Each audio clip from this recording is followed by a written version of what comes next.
Help others, like, subscribe, and ring the bell for notifications.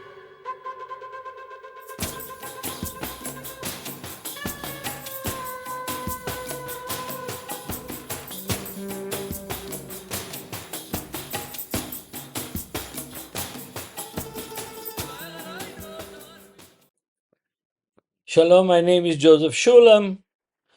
I am the founder and the director, temporary director. I was the director for many years, and now I've returned to be the director temporarily, and working together with the young leaders that I appointed and anointed to be the continuation of Netivyah and of the Israel congregation, the Shepherd of Israel congregation in Jerusalem, and of the ministry in Israel. We have in the United States also Netivyah.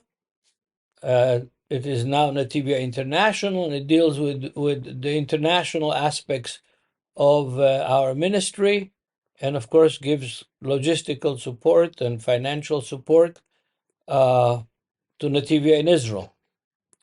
So yesterday was Saturday, and the portion of the Torah that we read with all the synagogues around the world was called Beshalach, and it deals with Book of Numbers, chapter 13, 14, about sending this 12 spies. Each one was a president of his tribe.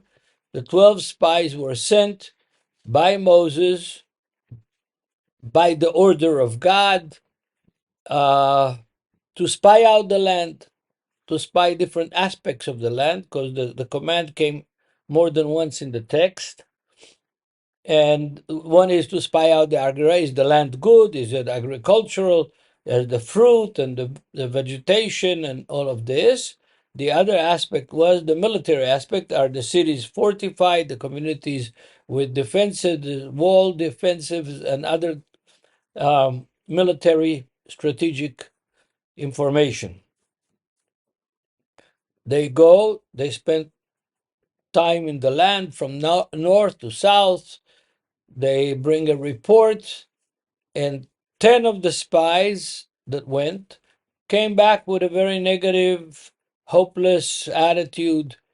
The cities are fortified and strong, and the people are giants, and we're like grasshoppers in front of these people. We can't do it. We can't conquer the land. We can't take it. They forgot that God gave them the land to Abraham, to Isaac, and to Jacob, and promised it to the nation of Israel. So the 10 came with this bad report of the land that it can't be done. 2, Joshua the son of Nun and Caleb the son of Yefuneh came back with a positive report and said, we can do it. With God's help, we can do it. Well, years passed. In the meantime, they continue in the wilderness for another 38 years because of the lack of faith, the lack of trust that they had in God and in God's promises. So after a certain time, we don't know exact time, but after they crossed the Jordan River and after they begin to conquer the land, they sent 2 spies again. But this time they sent them only to the city of Jericho. As I said, it's one of the oldest cities in civilization. And city of Jericho is fortified with walls, and they're discovered. The spies are discovered. They have to run. They have to hide. So where do they go? They go to the house of, I suppose, a famous prostitute. That's what the Hebrew text says. That's what the Greek text says. I don't remember what the English text says. I guess so. Prostitute, named by name of Rahab. Now, the interesting thing about this Rahab is not only the story in the book of Numbers and the book of Joshua, But the fact that she's one of the 4 women in Matthew chapter 1 that make up the genealogy of Yeshua, the genealogy of Jesus. What's interesting is that all the 4 women have a dubious past or a dubious present. They all have problems. Rahab was not the only one that is prostitute, but Tamar, the mother of Judah, that had enticed Judah to the Judah, the son of Jacob, uh, enticed Judah by dressing up as a prostitute and sitting in the road and soliciting the travelers. And she solicits Judah, and they have sex, and the son that is born is the father of the tribe of Judah. Yes, the father of the tribe of Judah is born from this illicit, incestuous relationship, because Tamar was married to the son of Judah, and the son of Judah died, and according to the law, the levirate marriage, Judah was supposed to give the last son that he had to Tamar as a husband. Of course, she was much older than him, and since his first son died, he was afraid that his last son would die also, that she was like a femme fatale, and he doesn't do it, so she seduces Judah as a prostitute. And Tamar is in the genealogy of Jesus, and Rahab, the prostitute, is in the genealogy of Jesus, and Bathsheba is in the genealogy of Jesus, and Ruth, the Moabite, is in the genealogy of Jesus. All these 4 women essentially were, say, Gentiles, not Israelites, and all of them had dubious past, and they are the mothers in that genealogy in Matthew chapter 1. And Rahab is one of them. But let's go back to the book of Joshua. So the spies, the 2 spies, the Israelite spies, are detected, discovered, they have to run. Where do they run? They run to Rahab the prostitute's house. That was on the wall of Jericho. This is not unusual, because a lot of the walled cities had in the Middle East, long before, even before Abraham, had what's called chessmate walls. The walls were made from 2 walls with interconnecting walls that made small rooms, and that made the wall much stronger, like the difference between a piece of cardboard and a piece of flat cardboard and a piece of corrugated cardboard. So they come to Rahab's house on the wall, and the secret police of Jericho is looking for them, and Rahab, except she's a businesswoman, so she makes a business contract with him and says, if I save you, if I let you out of my window to the outside of the walled city, you have to, when you conquer the land, when you conquer Jericho, you have to save me and all my family, my father, my mother, my brothers, my sisters, all my family, you have to save. And you have to swear and have a contract, an agreement that this is what's going to happen. And they agree, and she is letting a cable, red cable, crimson cable, out of the window to the outside of the wall, and the spies, she gives instruction to the spy how to run away, what road to take, where to go, and they do, and they get saved. They get saved, and the text is very interesting. In the agreement that they make with Rahab, the prostitute, in chapter 2 of the book of Judges, in verse 15, Joshua chapter 2, verse 15, it says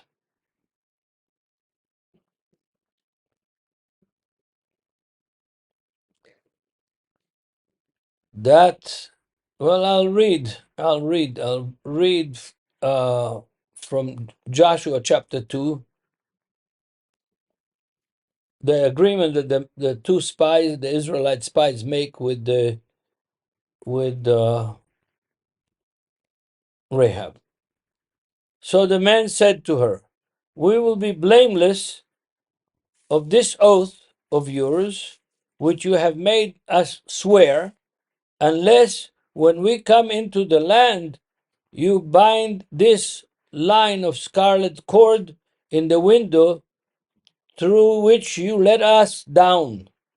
And unless you bring your father, your mother, your brothers, and all your father's household to your own home, then we can't save you."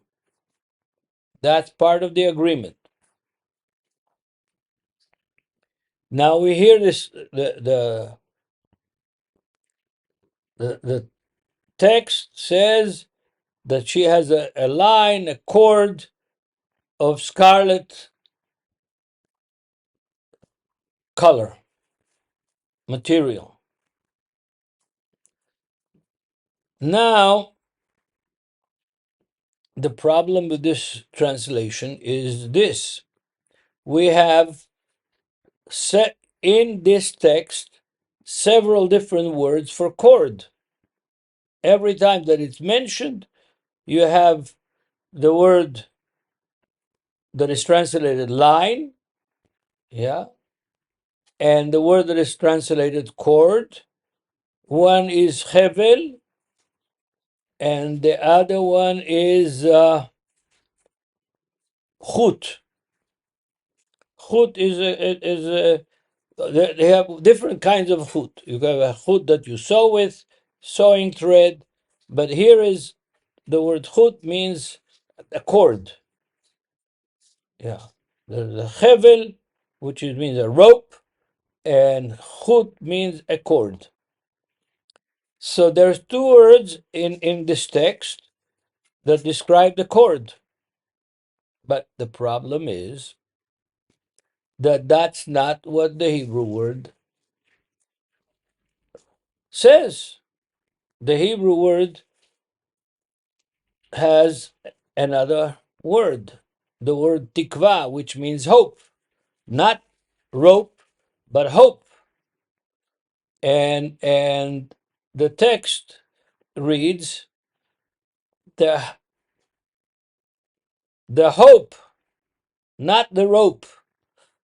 Yeah, the hope of the scarlet cord. That's what she's. She doesn't say this. She says rope. She says cord, but not hope. The two spies, when they repeat the line, they say to her that this agreement of letting them down, saving their lives, and the promise that they will save her family's life is the hope of the scarlet rope. That's the Hebrew. The translators couldn't make sense of it. What does it mean, the hope of the scarlet rope? So they translated it. One was line, the other one was cord. And that's how the English translation and the other translations translate it. 99% of the time, that's how the translators understand it. From Joshua chapter 2, verse 15 to 18, that's the discussion.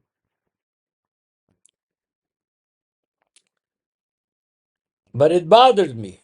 Why did it bother me? It bothered me because you have the word line, you have the word cord, and the word that is used one time,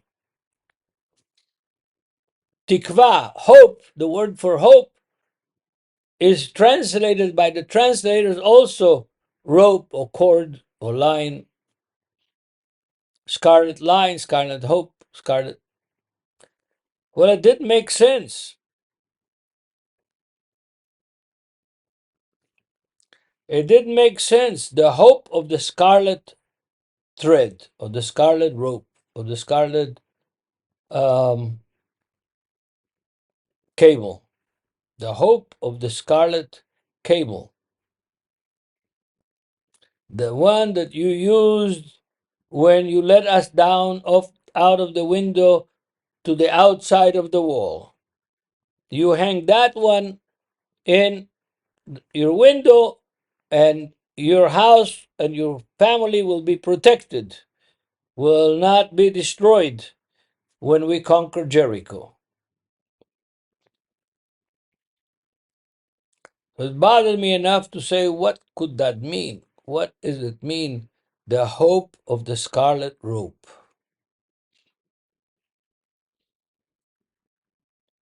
Well, I was beginning to think, this is a unique thing.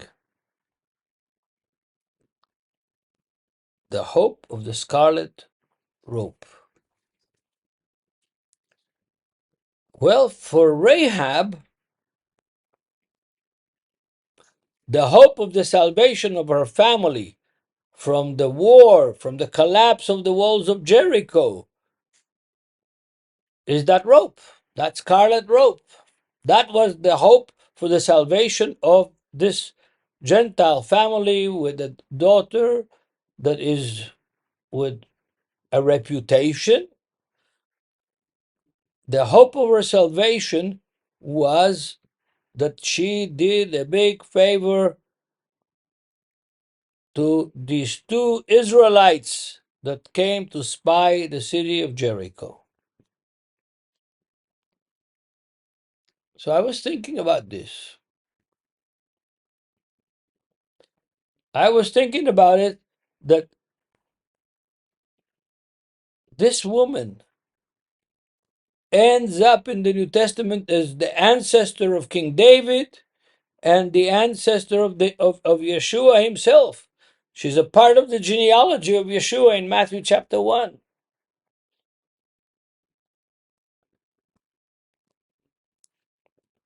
What did she do to gain that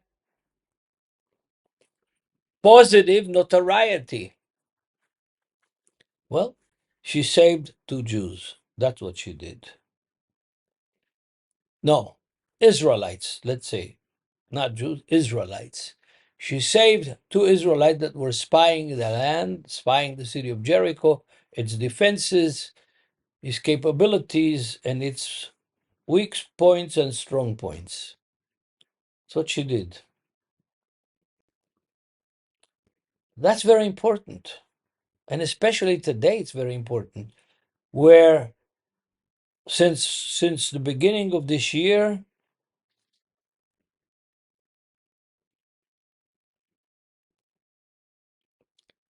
antisemitism has increased with over 350%. all throughout the world, and especially in the Western world, especially in Europe, in the Americas, in South Africa, in Turkey, in Russia. Over 350% increase of attacks against Jews, uh, beating up Jews in the streets of Brooklyn and New York, damaging Jewish property, going to a synagogue and shooting on the Sabbath day innocent people who went there to pray. Yes, this prostitute that saved two Israelites saved her whole family and saved herself and became an honorable personality in the genealogy of King David, and through that, the genealogy of Jesus Christ. Can you imagine that? Can you imagine that?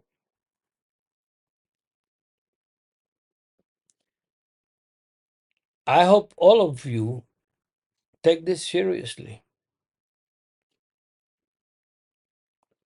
I will end this teaching with a story from Baal Shem Tov, a very, very famous rabbi that lived in the 17th century, beginning of the 18th century in Poland, a place that was sometimes in Poland, sometimes in Belarus. Baal Shem Tov is his name. He's the founder of Hasidic Judaism.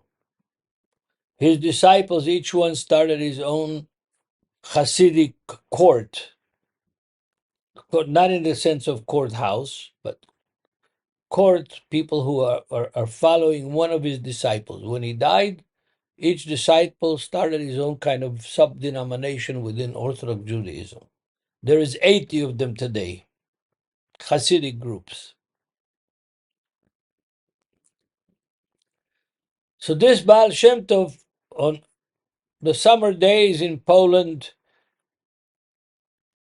after the worship in the synagogue, eating lunch, would take a walk, kind of to move his body, to exercise a little bit. Walking the same route every week, and in Poland, like in Greece and in Russia, in Romania, in all the Slavic countries, Eastern European countries, if there is an accident or something, people want to donate for a sick member of their family, they build a little shrine on the side of the road.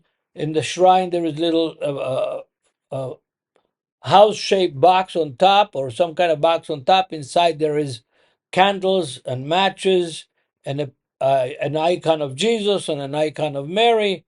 And you can stop as you journey the road. You stop there and you light up a candle and say a prayer. So Rabbi Baal Shem Tov is walking Saturday, and he passes by one of those shrines on the side of the road, and he hears somebody crying. He looks around, right, left, front, back, doesn't see anybody. Keeps on walking. On the way back, passing the same place, he still hears somebody crying.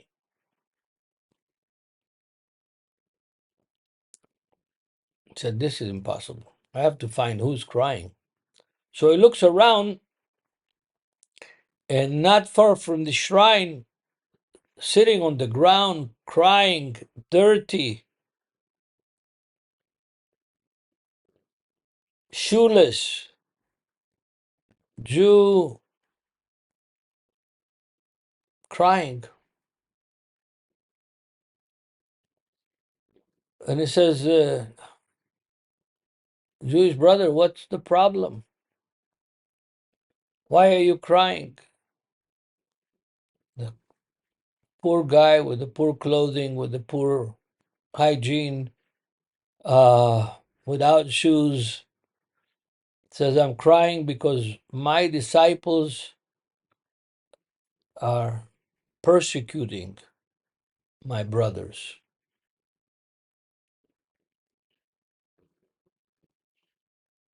My disciples are persecuting my brothers. That's why I'm crying. The name of the person doesn't exist in the story. It's an Orthodox Jewish Hasidic story in a book called The Stories of Baal Shem Tov.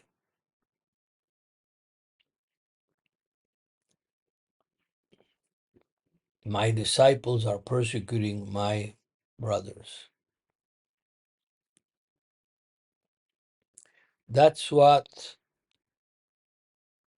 I want to draw from this text of Joshua chapter 2. This woman who's a sinner, who is a prostitute, saves herself and saves her family by blessing two Israelite spies that came to her city to spy it out, to find out the defenses, the weak spots, the strong spots, what to do. She does a favor to these two Israelites, Joshua, traditionally, Joshua and Caleb, the two spies that had a positive attitude earlier,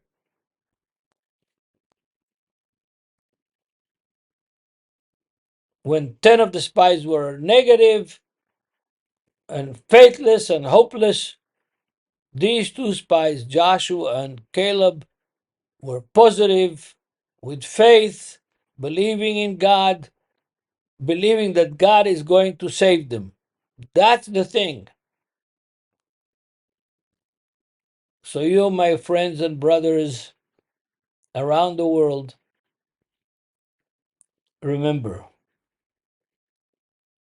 the hope of the scarlet rope, the scarlet cord, the scarlet thread, all these names are called in that chapter 2 of Joshua. The hope of that scarlet thread came to that family of Rahab because she did something good, a favor, saved two Jews from the hands of the Stasi of Jericho, the hands of the SS of Jericho, and helped them escape. And when the walls of Jericho fell, after the children of Israel blew their trumpets and shouted around the walls of Jericho several times, the leaders of Israel, the generals of the armies of Israel, saw that scarlet thread hanging off the wall from the window of Rahab, the prostitute, and she and her whole family were saved. And they were the ancestors of Yeshua, of Jesus. God bless you all. Remember, help the Jew, protect the Jew, endow the Jew, because saving one soul is like saving the whole world. But saving one Jew, one Israelite, gives you not only a blessing in this world, but a blessing to know Yeshua, the Messiah, and to rejoice in his salvation. May God bless you all and bless everything you do. In Yeshua's name, amen. Help others, like, subscribe, and ring the bell for notifications.